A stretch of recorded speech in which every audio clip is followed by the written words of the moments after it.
for me, it was almost everything was triggering. And I really mourned monogamy.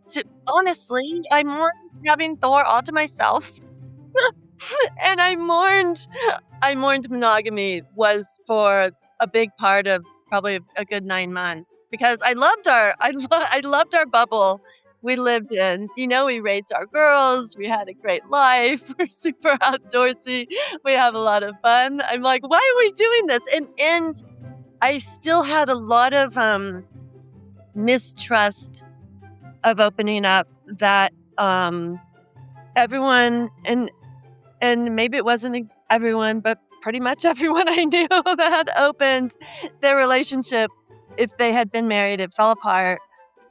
Or it just doesn't sound like a good path to me. I was completely terrified of it. And so because I was terrified of it, I was pretty much triggered by everything. Welcome to Normalizing Non-Monogamy, the podcast where we interview incredible people from all over the world to hear their personal journeys of self-discovery through the lenses of love, sex, and relationships. Our mission is to show people that they're not alone and to inspire them to embrace their true selves so that together we can open minds and live authentically without shame. We believe everyone's story is powerful and beautiful, yet it's important to remember that everyone does life a little bit differently and that the views and opinions expressed by our guests do not necessarily reflect our own. Additionally, we aren't doctors. Please consult a medical professional for anything regarding your health that you might learn about on the show. Enjoy! Welcome to episode 436. We're Finn and Emma, and today we have an incredibly moving and powerful interview with Thor and Nisi. They've been married for almost 40 years and have built a beautiful life, family, and relationship together. Over the last 15 years or so, they've been slowly working towards opening their relationship, even though opening up really wasn't on their radar for most of the time. Yeah, as you'll hear from Thor and Nisi today, they officially, in quotes, opened their relationship about 4 years ago, but they spent about a decade deepening their partnership, healing old wounds and religious traumas, and discovering themselves before slowly starting to explore with others. And as you heard Nisi share at the beginning in that soundbite, it has not been an easy road to get to where they are today. They've overcome a ton together and are now surrounded by an incredible supportive network of friends and community as they start to and keep exploring. So thank you, Thor and Nisi, for coming on today, for sharing your story with us, and we are super excited to share it with the world. So thank you. Yes, and Thor and Nisi also stick around to answer some bonus questions for our premium subscribers. If you're not familiar, our premium subscribers get ad-free podcast episodes plus a new 10 to 15 minute bonus episode every week where our guests answer some fun extra questions and give us an opportunity to get to know them deeper than we do during a regular interview. And I just want to jump in really quick and brag that today's bonus episode is super fun. Thor and Nisi opted for some spicier questions today, and so we get a sneak peek into how they've healed the sexual side of their partnership as well as the rest of their relationship. So definitely stick around or sign up if you're not already a member. To sign up for the premium subscription, you can head over to our brand new website and scroll down on the homepage to sign up for just $4 a month. And now for all of our premium subscribers, we're going to jump right into the interview. And for the rest of you, a few announcements. The first announcement is that we are less than 2 months away from relationship recess. You've been hearing us talk about this for months because it's coming up and we're super excited and we want you to be there. So you are invited to join us. We are hosting a restorative retreat called Relationship Recess at a queer-friendly private property in Florida this May 1st to the 3rd, 2026, just outside Orlando, Florida. This event is going to be focused on nourishing connections and personal growth through the power of pure, authentic play and deep exploration. We've partnered with our friends from Multi-Amory and Gary Ware, who's a strategic play consultant, to bring you an amazing weekend. So what can you expect? Tell them what they can expect, Emma. I know. We kick off with speed friending and a few other activities to help break the ice. And then throughout the weekend, we'll have facilitated small group sessions digging into some of Multi-Amory's practical tools like microscripts and radar. And Gary is designing games and activities to help deepen our friendships and connections with others and to ourselves. Plus, Emily is hosting a karaoke party, Dedeker's leading a pinball tournament, and so much more. And if you're thinking, well, I really just want to come and relax without all these workshops and play shops, well, we've got you covered there as well. The property we've rented is full of tons of different ways to unwind, relax, and just be. We've got human-sized foosball, pickleball courts, a hot tub, a lazy river, a movie theater, a giant water slide, canoes, kayaks, hammocks in the woods, a campfire, and more. I really just ran out of breath, so I couldn't keep naming all the things. This place is amazing. Absolutely. Everyone is welcome, whether you're partnered, solo, or coming with your friends or polycule. This event is open to the public. However, our community members do get a discount. All of the meals, snacks, and drinks are included. And additionally, we have a discounted block of hotel rooms nearby exclusively for our guests. So please head over to our website, normalizingnonmonogamy.com. Click on the banner at the top, and you can find out a ton more information about Relationship Recess. You can see pictures of the property. You can see videos. You can see a list of the schedule for the weekend. So again, everything you could ever imagine is over there. Plus, you can grab your tickets before the prices go up on April 1st. Come and join us. Go do it. Next up, we also wanted to remind you that we lead a community full of 300 people socializing and supporting one another every single day. We host the community on a platform called Mighty Networks, and we have monthly community support Zoom calls, monthly virtual workshops, and in-person events as well, all for less than $10 a month. Our next monthly workshop is coming up on April 9th. It is hosted by Reed Mahalko and April Curtis. It is called Pressure Play, How to Push, Pull, Squish, and Squirm Your Lovers to Ecstasy. Emma and I actually got to be at this workshop in person last year at the Bonobo Retreat. So we've seen these two do it live in real life, and it is absolutely incredible. So we've been working hard with them to get this lined up because we wanted to bring this all to you. So again, you get these workshops as a member of our community, and you can find out more information on how to join the community over on our website, normalizingnonmonogamy.com. Click on the community tab. The other thing you can do while you're there is click on the workshops tab, where you can actually see the full description of this workshop, plus all of the other workshops we have coming up the rest of the year. Plus, you can see all of the workshops we've had earlier this year and last year, because as a community member, you also get recordings of all past workshops. So really, you don't want to miss out on being a part of the community. It's fantastic. And two other little perks that we haven't mentioned is you get a discount on Relationship Recess, and you get the premium subscription that we were telling you about as well at the beginning of the podcast for free. So you get a ton for like $10 a month. Come join us. We'd love to see you in there. Next up, we wanted to tell you about our favorite way to get tested for STIs. It is stdcheck.com. Shouldn't everyone have a favorite way to get tested? I think so. Why not? It is a fast, easy, and discreet service. And when you use the links on our website under the resources tab, you get $10 off, making a 10-panel test only $129. And you support the podcast. So thank you in advance for using those links. We really appreciate it. And the last thing we wanted to tell you all is that we would absolutely love to hear from you. Please send us an email.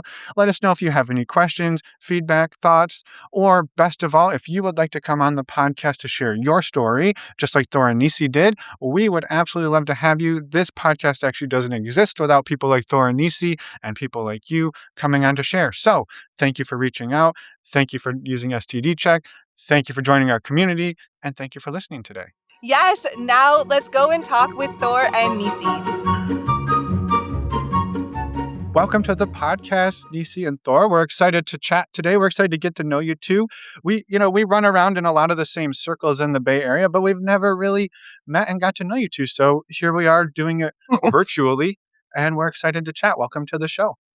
Thank you. Thanks. Thanks for Great to having be here. us. Yeah. Yeah. We would love for you to start by introducing yourselves at whatever level you feel comfortable. Yeah. Go ahead. Sure. I'm Nisi, and I'm from a family of 10. I have 7 sisters and 2 brothers. Grew up Catholic. Have 2 daughters and a granddaughter and some in-laws. And so, yeah, that's me. We live in the Sierras, and I recently retired. I was with USAID till our lovely president took office. But it's okay. It's opened new doors and openings, so it's all good in the end. But yeah, that's a little bit about me. What about you, Thor? Yeah. And I guess I'll tell a little bit about the two of us. We met when we were 20 and 21. Wow. Fell instantly in love and lost our virginity to each other. Let's see, what else? And that was just last year, right? That part? Yeah. It was just pretty much last year. Yeah. Yeah, but then we had this intense relationship for 9 months, didn't see each other for 5 years. Okay. But we're communicating. We're like just friends communicating. And anyway, got back together and have been married 38 years now. So really had lived a full life and just, opened up our relationship about 4 years ago. So Amazing. Wow. I love it. I'm super excited to dig in. Also, I thought it was kind of funny, Nisi, when you're like, I have seven sisters and 2 brothers, grew up Catholic. Like we needed the qualifier to know that's how we got there, right? Exactly. Just in case. Win. Yeah. Yep. A long time ago too. Well, I would love to maybe go back 4 years. I mean, opening your relationship 34 years into your marriage, I'm curious what brought that up a couple of years ago for you two? What an insane thinking brought us to this place. Do you want to start? Sure. Let's think. So we had been teaching Tantra for a while. We had a lot of things. I'm going to say it led up to, it wasn't really 4 years ago that we said, oh, let's open our relationship in a sense. And so I'm going to go back to like 2010. Yeah. Back it up. Go for it. Our first year at Burning Man, and went to a massage workshop, but we were just naive in language. I'm sure it turned out to be this really intimate tantric massage workshop. And it sort of opened our eyes up to sex and sexuality in a way. And yeah, for me, that workshop was just one moment in one workshop, but it was a life-changing because we couldn't bolt. First of all, we couldn't bolt because it was so crowded. We're like, okay, we're in for the demo.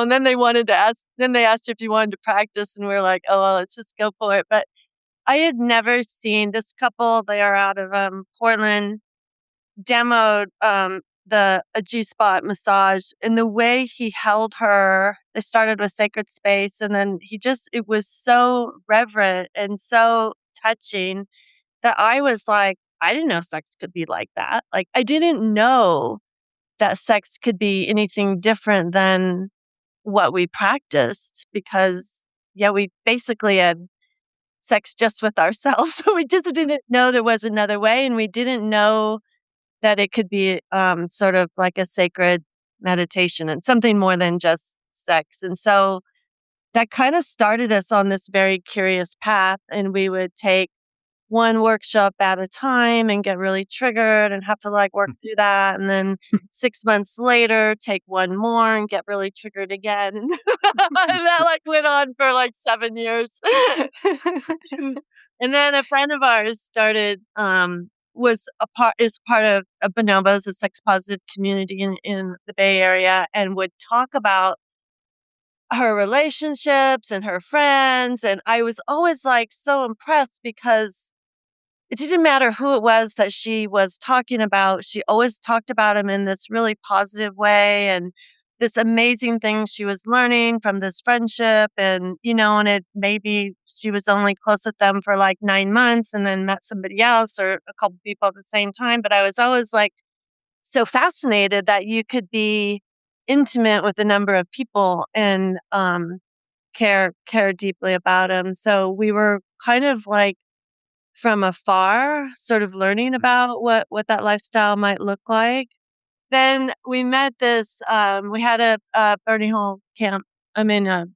Man camp that we camped with then for a number of years. And there was this Buddha guy that camped in our camp with us one year, and he said to do anything that you're afraid of and do it at least twice. And so after Burning Man that year, we were out hiking in the American River Valley, talking, and this thought of opening up, and some of our friends were talking about trying it out too. And so we're like, all right, this has been the thing that I have been afraid of for a good 10 or 15 years.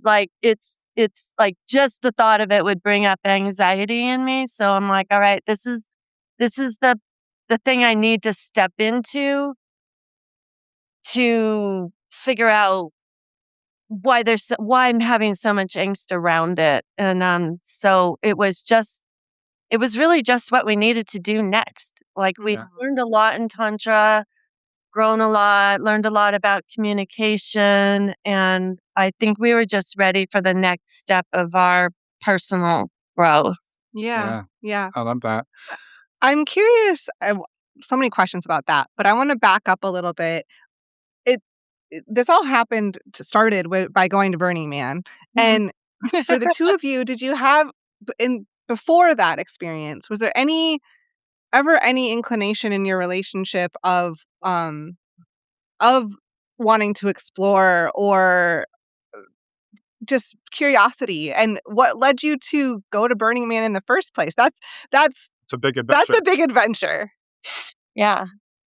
Do you want to answer that? Well, I mean, you have more to answer about part of that than me. Yeah. So there, Yeah, there's a couple questions there. So Yes, there are.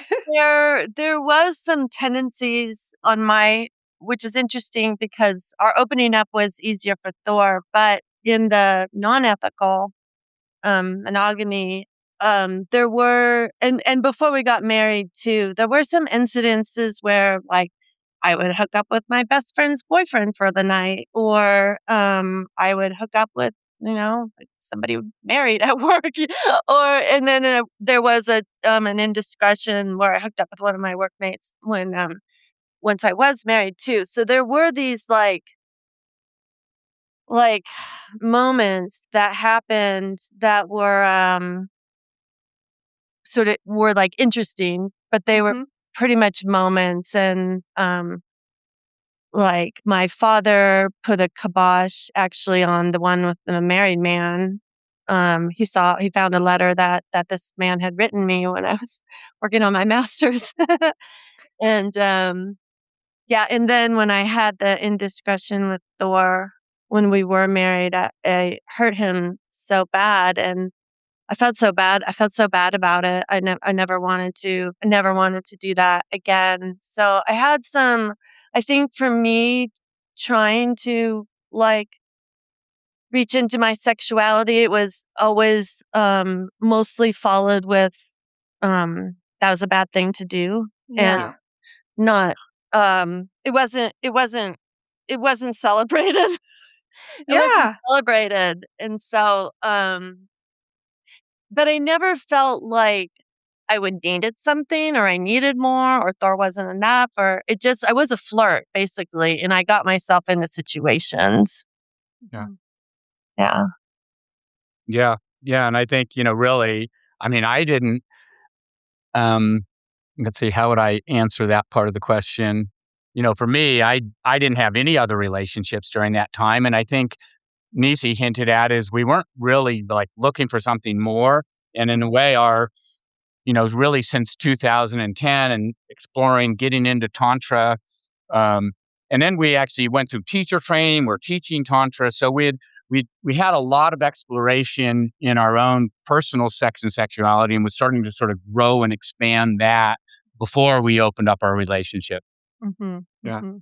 Yeah, I love that. And I appreciate you sharing, Nisi, about the sort of the journey you went on with having some of these, extracurricular activities with other people, and even while you're married. And I'm curious, I mean, if you're open to talking a little bit about that, because you are by far not the first people that we've talked to who have navigated something like this. And I always love hearing how people heal from that and then over time wind up where you two are today. And I'm just curious what did the repair and healing process from an infidelity look like for you two? Boy. Really, Nisi sort of got together with this guy once, and then he came to another meeting in town, got together with him again, and we were, driving back from the coast or something, and she just couldn't keep that in, so she sort of shared that with me. And I'm trying to, really touch into sort of how that made me feel and what allowed us to repair. I think in some ways, I naturally move through things well, and I have my whole life, and there's not a lot of things that throw me off kilt, and it wasn't I don't think I ever considered ending our relationship during that. So, and I think in some ways that, and other times, Nisi mentioned she's really flirty, and she'd go sit on guys' laps at Burning Man and snuggle up to them, and not in a sexual way, but just the way she is. And it's this real beautiful part of her. So I think there's parts of all that, the indiscretion Nisi had, and sort of seeing her with other men that I dealt with jealousy in an early way, where I was like, I could ask Nisi not to do that, to not snuggle up, but it was such a part of who she was in this just vibrant, beautiful aspect that I really consciously said, no, I don't want to sort of take that away from her. So in some ways, I think I had an early journey with jealousy that made, when we did open up a relationship, made it easier for me. And, Nisi's been the one who's, had more struggles in that front a bit. Yeah. Yeah, I'm curious on that too. I appreciate you sharing, Thor. And I'm curious too, Nisi, on this piece. And this is something we've come across quite a bit, where the person who has the indiscretion is also often the person who struggles then, like, opening up and with the jealousy. And it's always really fascinating to me. And I'm curious for you, like, what? Well, it just shows how human we are. I know, right? That's right. Not an accusation at all. Like, I genuinely, like, I'm just curious, like, it's common. What is, like, what has been this process and journey for you around navigating that? Wow. Yeah. Yeah, I know, because it's kind of, we were talking about that, like it should be the other way around, really, but it's so interesting that it's not. And annoying, too. Yeah, right? Definitely annoying. In the other shoes. I think that I had to bash through so many layers from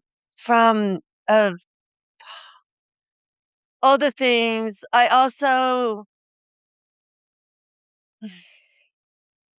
Thor and I, the reason we were apart for 5 years was because we got pregnant. So so all of this for me was tied in indirect ways to how I was brought up. We never talked about sexuality. We never talked about birth control.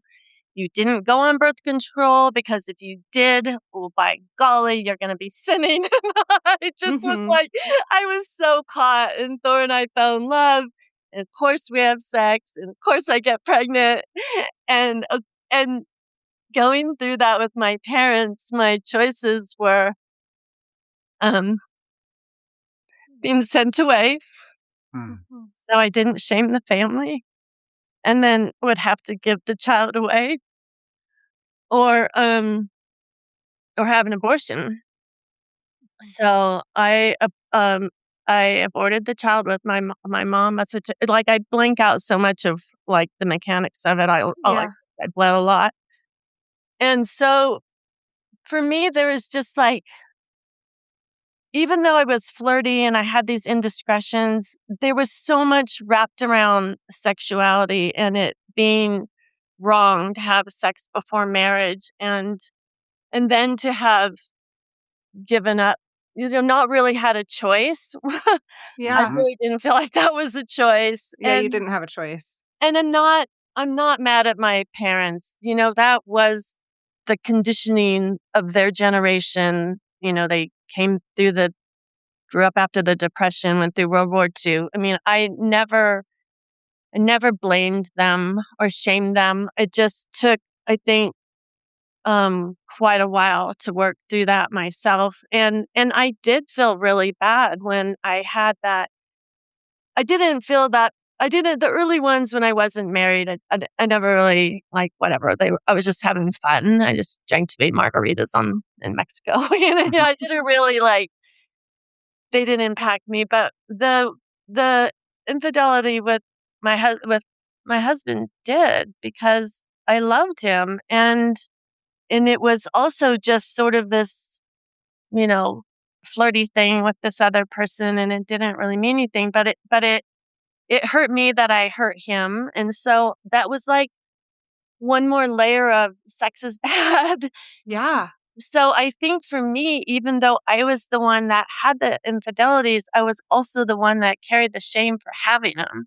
Yep. Yeah. And breaking through all of that and getting to and are you kidding me? Sex with another guy, like I can do that and actually enjoy it, and that's not bad and that's not Yeah. wrong. I mean, our first good 9 months of or or 2.5 years, I don't know how long of being open was all about I like figuring allowing myself to feel pleasure from someone else was just such not a concept in me. Like, how can I do that? That's wrong. Like, that's wrong for me to, you know. So it just, I think for me, there was so many layers, and they Yeah. were deep Yeah. and ancestral. Yeah. Yeah. Also, Yeah. no, we carry ancestral trauma too. And so Right. there was, a 6 months of dealing with that, but that piece in particular. So I feel like every 6 to 9 months, another one of these really tough layers comes to light that I have to deal with. Mhm. So, And yeah. that was sounds like part of the process from like after you went to Burning Man and would go to these trainings and then have to get really triggered at something and then have to do some more work around it and then go to another one. And it had to be slow. That was all slow, but the deep healing has been since we opened. Like, Yeah. I don't think I could have reached those layers in normal monogamous relationship. We just weren't getting triggered Yeah. Yeah. in our daily life. We get along fine. We don't fight. We weren't getting triggered. We weren't hitting those layers because Yeah. because they're deep and hidden, and it Yeah. took like cracking into them Yeah. to have them start bubbling up. So I just don't think I would have ever dealt with those layers. They just Yeah. would have stayed hidden in me for my entire life, and I would have been fine. I would have Yeah. been that Yeah. would have been okay. Which is like what you said, kind of you decided to confront them based on, I think you said somebody that you met that encouraged you to do a hard thing like that and really decide, making a conscious effort, knowing I don't know what's behind this door, but I know it's not going to be easy, but I want to do it. Yeah, absolutely. A good friend of ours was like, "You have to figure out," because I was the one getting triggered and exploding. It wasn't Thor. And, they happened to be in the wrong place at the wrong time. Had to bear some of that horrible explosion too. And so, I was really appreciated the frankness of, you got to figure out if you want this, what you want, where you're going, how to deal with all these. I needed to get more training really on how to deal with these stronger feelings that were coming up. Yeah. Mhm. Yeah. Well, I just want to say thank you, Nisi, for sharing a bit about what you went through with, an early pregnancy and going through an abort. Like, I can't imagine how challenging that was. And I think you talked about like not even like opening up and feeling like, oh, I can enjoy sex with another person. But I feel like, I mean, in the Catholic Church, we're just enjoying sex in general isn't really a thing, right? That's not really what it's for. And so I'm really grateful for you sharing and talking a little bit about that and also about the infidelity, because I think this one of Mhm. the things I love talking about this topic is hearing the human behind what happened, because it's so easy to just vilify somebody and be like, well, you cheated, it was wrong, and that's the end of it. And it's like, yeah, but you're a whole person, and it's never that simple. And so I'm just really Yeah. grateful that you shared, and just thank you. Yeah. Yeah. And we're taught that cheating is the socially acceptable non-monogamy often. Yeah. Exactly. Yeah. So how did it go when you two like when you decided you're gonna try this opening up? What did your first steps look like, and how did that go?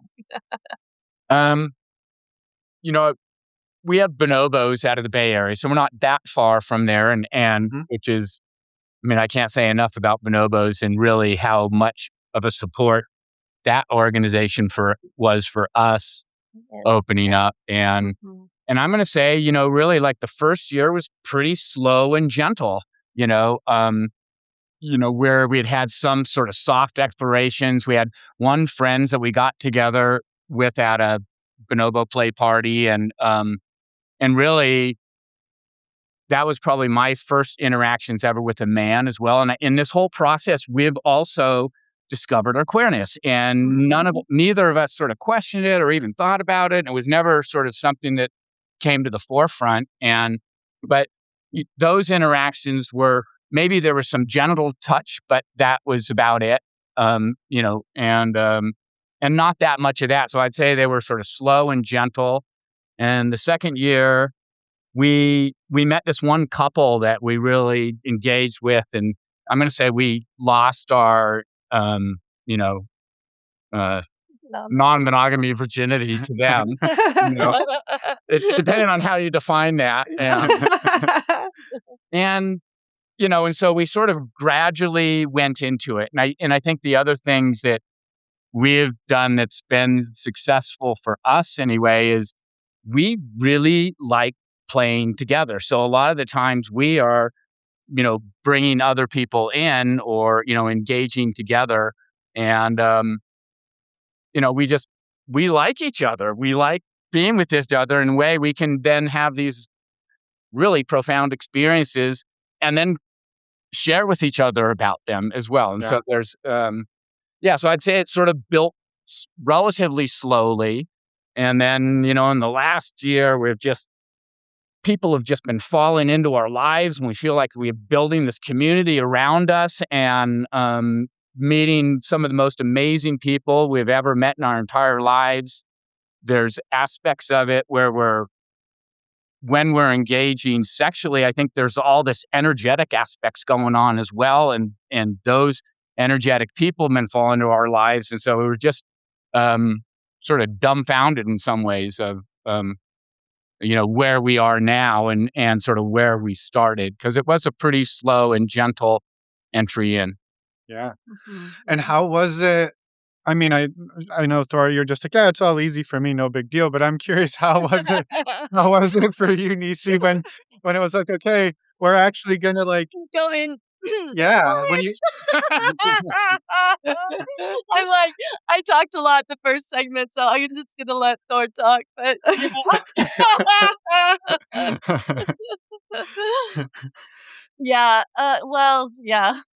it was the first time I went to bonobos, like we had listened to the orientation and we knew what you're supposed to do, and this other couple interrupted because I was comfortable at that point. I was comfortable playing with Thor in a sexy location, but I was not comfortable with other people. And another couple, they just sort of whittled their way in, I guess is the best way to say it. And then all of a sudden we're swapping, and I'm like, I did not sign up for this. I did not sign up for this, and I am so out of here.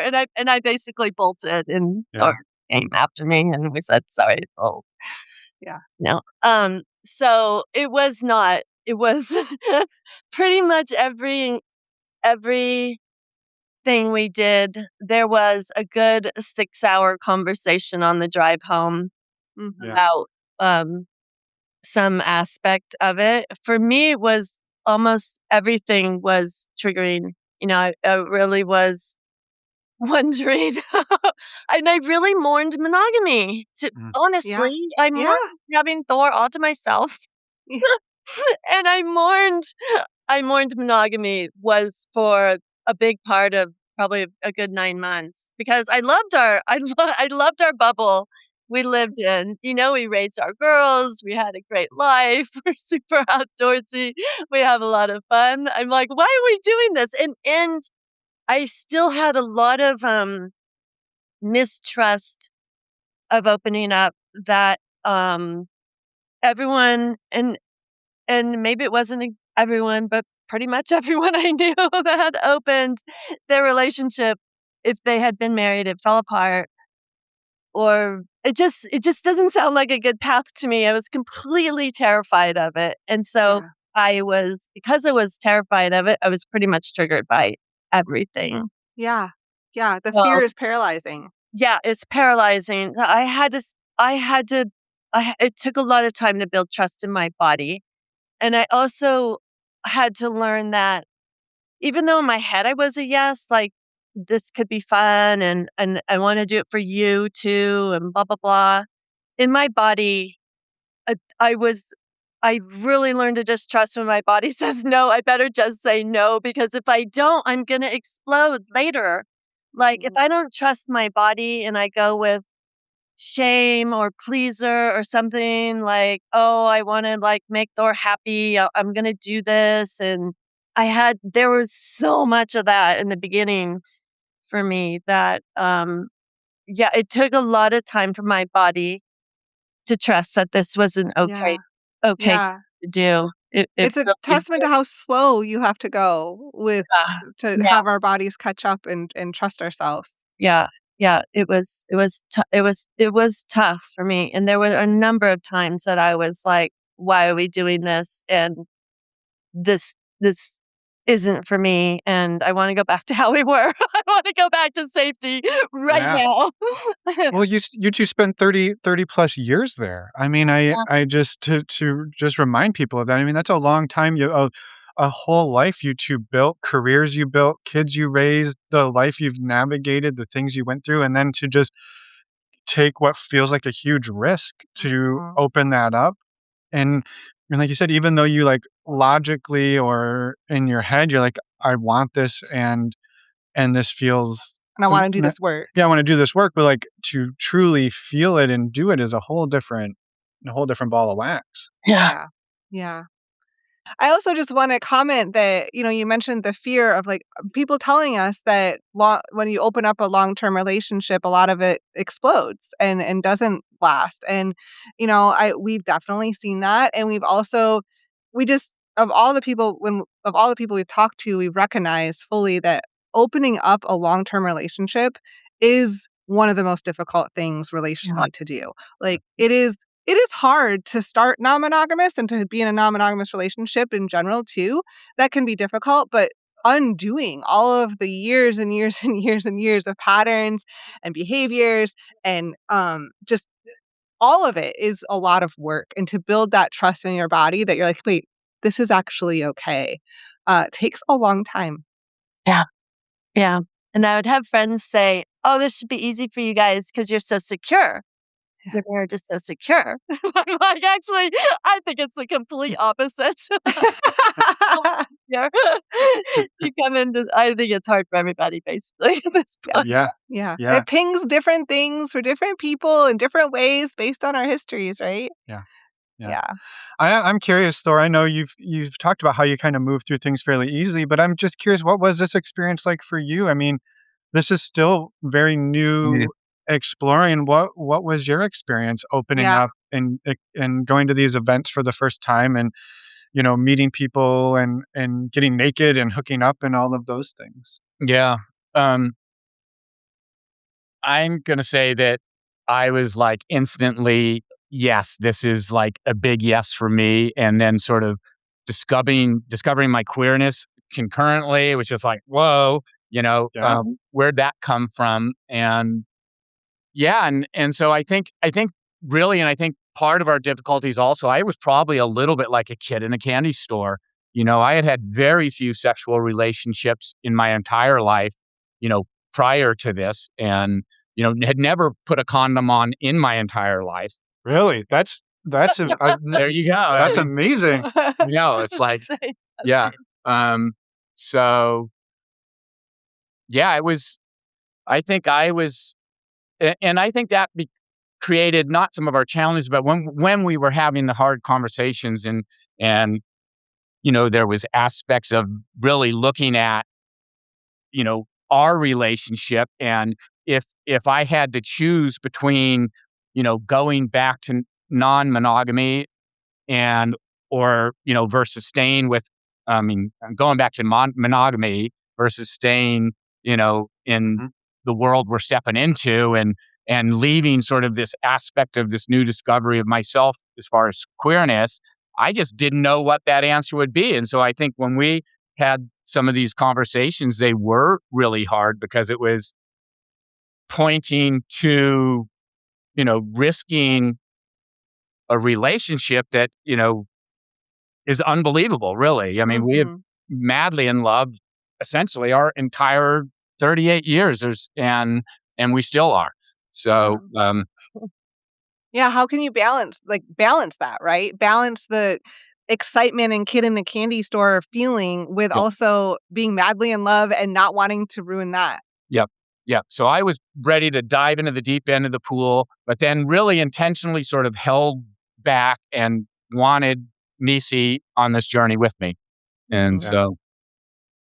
Yeah, I love that. I'm curious what it was like for you to, again, 30, 34, 35 years into your marriage, watching each other discover your queerness. Like that, again, that's just another like massive shift that to make, at that stage of life. I'm curious what that was like for you two, watching each other go through it and going through it together.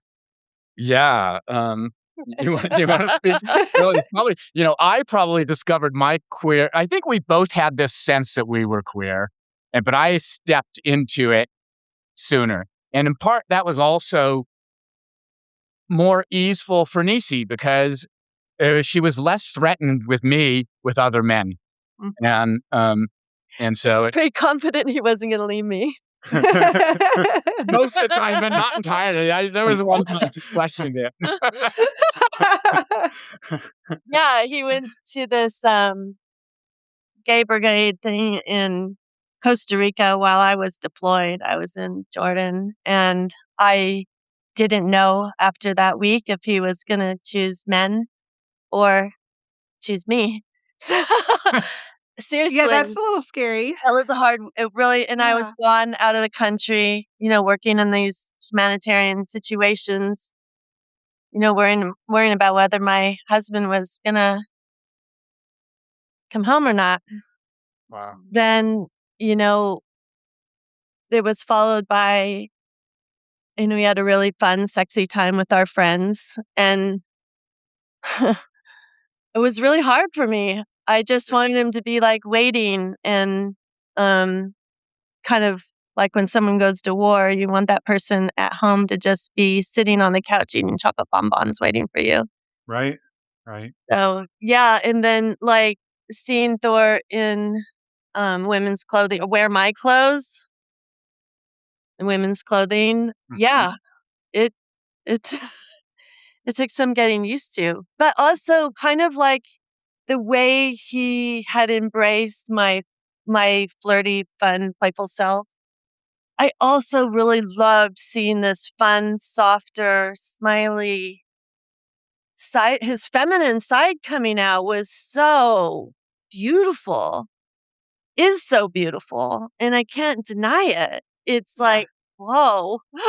Because I always am so attracted to men that are balanced in their feminine and masculine, and women who are balanced in their feminine and masculine. So for me to start witnessing this balance in my husband was like, wow, you're changing right before my eyes.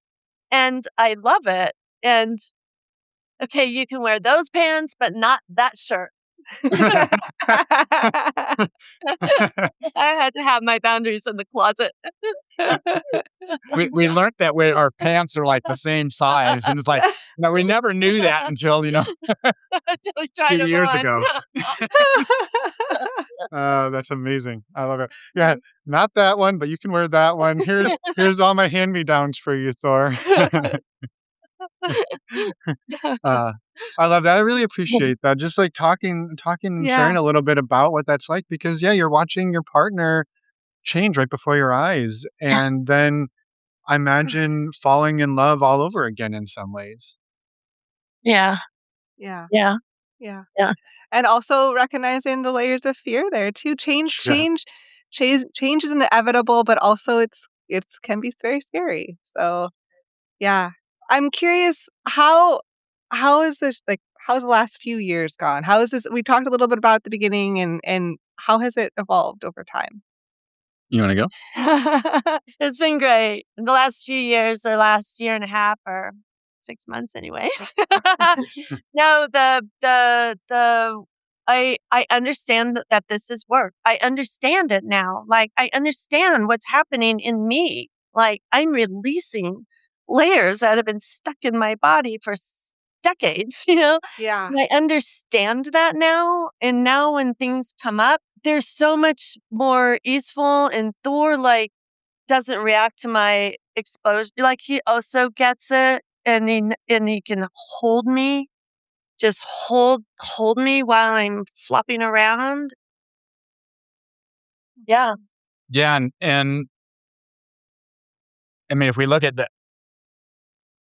those triggers or reactions that have come up, it's actually been really amazing to witness Nisi, because she'll just like go into this, and then it like 3 a.m, it just like disappears and it's gone. And so it's like burnt out of her body. So and this has happened like several times, and where I'm going into a situation going, oh no, here we go again. And then boom, it's been dissipated and cleared out. And so that's actually been really beautiful to witness. And really, I think Nisi mentioned it, but part of it is me being able to own what's mine, but also say, no, that's not true. That's not true for me. And sort of be able to sort of be settled in the way that I engage with Nisi, and sort of allowing her expansiveness to happen and giving space for that, and not getting caught up in it. Yeah. Yeah. So hard, right? Just as you're talking about, I mean, that's a similar path to one we've been on, where, watching or experiencing your partner that you love have In distress. in distress, struggling, and maybe, throwing things out there that you're like, no, that's not true. But you can't really say it in the moment, right? You just kind of have to like absorb it and wait and know that this isn't the time. Let them navigate it, be there as a support. And you can talk about maybe your part of it later, talk through it later, but damn, is it hard to sit and support somebody that you love as they're hurting, and not to get defensive and not to jump in and be like, Or try to fix it immediately. and correct it. Oh my gosh. But that holding is what began to build trust in my body. Yeah. Because the way that Thor could hold me, and he wasn't reassuring me, but in his strength of just holding me, just holding presence, my body started to release and replace with started to understand, like really start to trust that my husband wasn't going anywhere, that this work is worth it, that having intimate relationships with other people is a lot of fun and really wonderful, and it's great to care about more and more people all the time, and to have like these vulnerable moments and times and conversations. Like, Thor's growth through this, that was kind of parallel to my growth, though it wasn't like the triggering type growth that I was going through. It was this growth of being able to hold what comes up in a day and what comes up with someone who's emotional, and allowing his emotions too, allowing both of the emotions. But it's been actually really mind-boggling to witness ourselves, because I cannot believe the things that used to just like bind me up in knots. I don't even feel them anymore, or think about them, or notice them. And I know now where my work is, and I know to be careful in those areas where I'm still growing, and to step gently, not a big leap. Like, don't jump off the cliff. Just take a step down and feel that, get it regulated in my body, and then take another step down, and maybe I have to take a step back. But I've learned more to just take a step. And Thor's taking steps with me. And we've also learned this thing about there's freedom in the form. Your boundaries aren't about what you can't do. They're about what you feel safe to do. And if you just play in that arena, you're so safe and you can be so creative and you can have so much fun. And then, when you're ready and well-resourced, you can step into that, that area that's still causes. Yeah. So the growth is in smaller increments and not so explosive anymore. I've learned. Yeah. Yeah. Mhm. I love that. It's beautiful. I appreciate you sharing. And the other thing that kind of comes to mind, at least I will say in my own experience, of learning to hold each other in this is the other thing that I think I take away from this is knowing that if Emma's not trying to fix my stuff and I'm not trying to fix hers, that we learn that we've got our own selves. Right. And then then I'm in a place of I want to be with you, not I have to be with you for survival. My body has learned that oh, if Emma leaves in the middle of me having big emotions, I can handle my own shit instead of expecting her somehow to fix it for me. Yeah.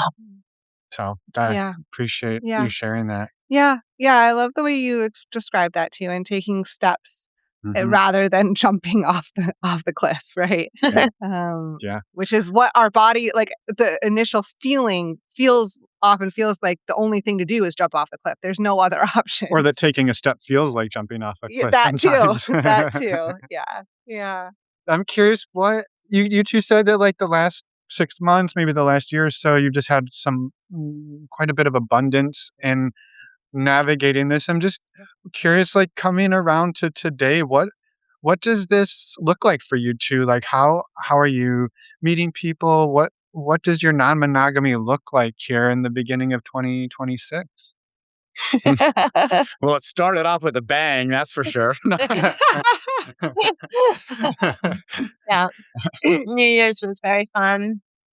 And Christmas. And oh yeah, we had our first sexy Christmas, so that was very fun. Fun too.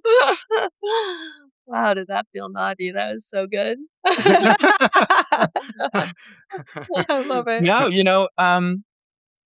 2025, we started to really develop some great relationships and amazing lovers. And for a while it was every week we'd be meeting and some new person would be falling into our lives. And so it's and we felt really supported in it. We feel like we're meeting people that, if we really need them, they'll be there for us. They really stand behind us. And so Yeah, they're friends as well. They're friends. And so when we had, hosted gatherings that, maybe, sometimes up to 20 people, but instead of an evening play party, we did a whole week long one on the lake at Donner Lake. And we've had a few weekend. And I think in a way right now we're really wanting community that's closer to us also. So we're sort of, enticing them up. We live in a beautiful place in the world, so it's good bribery to get people to come up. So we're sort of drawing our community to us and also finding some new connections here that are locally growing as well. So Yeah, I love that. Yeah, the listeners can't see this, but behind you two, a beautiful vista of Tahoe in the mountains. It looks like a Zoom fake background, but it appears to be real. So yeah, you're enticing. It seems like you got that on lockdown. I'm also curious how it's been, if this has been part of it for you in around telling people and sharing this part of your journey with friends, family. What has that looked like? Yeah, that's been a little more difficult because I think for me, for sure, with family, with my one sister, I was trying to explain why we had opened up, and I sort of wrote down our timeline, starting with Burning Man and blah blah blah, and then the growth aspect, and but I find it just completely impossible. We were talking about it today, skiing, like there's different routes that people take for growth. And even like we were talking about, well, the monks who choose to be celibate, and we're all like, you're crazy. Like you're missing out on this big thing in life. And they're probably like, you could just never experience what I experienced and why I've chosen this path. Like I feel like if you're not on the path, it's just so impossible to understand. Mhm. And I don't really, unless someone is really curious and they're really ready and interested, I find that the words really, really fall short. I really just don't think people can understand. If they're in a monogamous world, kind of traditional, worldview, I think this path is just hard for them to understand. And then with our daughters, our oldest is also queer. And so she's kind of led the family down this path, which has been great. And we talked to her, but only, she's still our daughter. She really want to know the details. And our younger one for sure doesn't want to know the details. They're happy to see mom and dad happy and growing and, having a good time and lots of friends. So, I mean, what more do you want for your parents than to have them be happy? So, Right. right? Yeah. And, Yeah. and some of our closer vanilla friends, we share openly with them, and I think we've had, that's been ongoing. And, and some of my family, like, and actually is a funny story with one of Nisi's sisters, because we're all having dinner together, cornered me. For some reason, she had the idea that we were fucking other people or something. And was just like, well, how do you do it? How can you watch? Is that hard watching Nisi with another man? Is like that. So, and, in a way, so she was showing curiosity, but at the same time, it's just like such a different world that, and I kept trying to, I would never, I was like ending the conversation and she would bring it back up. And I kicking him under the table, like, oh, stop already. Because then my other sister's on the other side. I'm like, this is not dining room table conversation. I love it. Yeah. Amazing.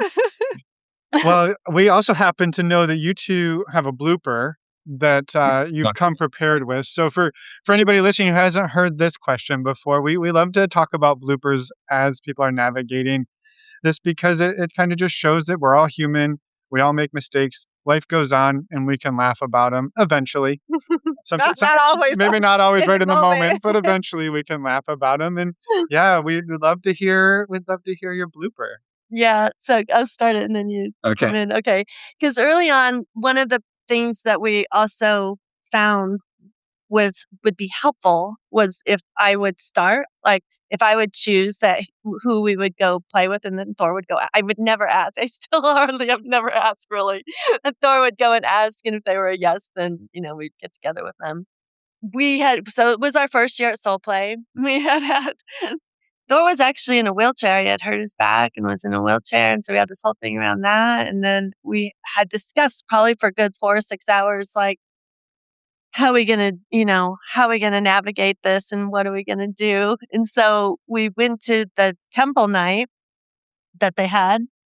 And then, and it was, Soul Place has a second base container around sort of the public events. And this one, eventually they had us ended up all, a couple hundred of us blindfolded on our hands and knees, crawling through the space, interacting with other people within those boundaries and communicating and things like this. And you'd lost your cane. Yeah, I had literally, I was either in a wheelchair or I had to have a cane if I was going to stand up at all. And so then I'm needing to get rid of this cane. So I'm, get it up to where the facilitators were. And at some point they're invite people to take their blindfolds off if they want to, or they can leave them on. And I take my blindfold off and I look over there and there's Nisi lying on top of another guy making out.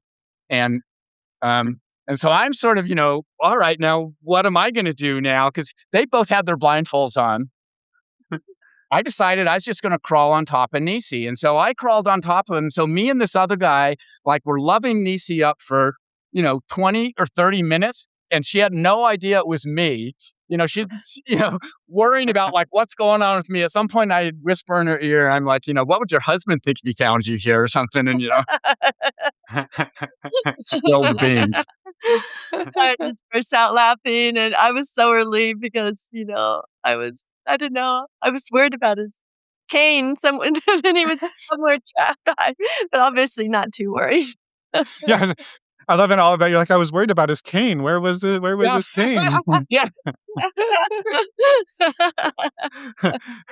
I will say the floors in those tents are not even. So No. yeah, crawling around is sometimes your best bet. Even Yes. And it reminds me, we did last year, I guess, we did a similar event at night where you're blindfolded and walking or crawling around, and then they had us stand up, and we were all blindfolded and stand up, and you're supposed to like find the person closest to you and touch them, or if you want, it was all invitation, of course. Yeah. And I don't remember what the prompt was exactly, but we ended up next to each other in a tent with like 200 people. Yes.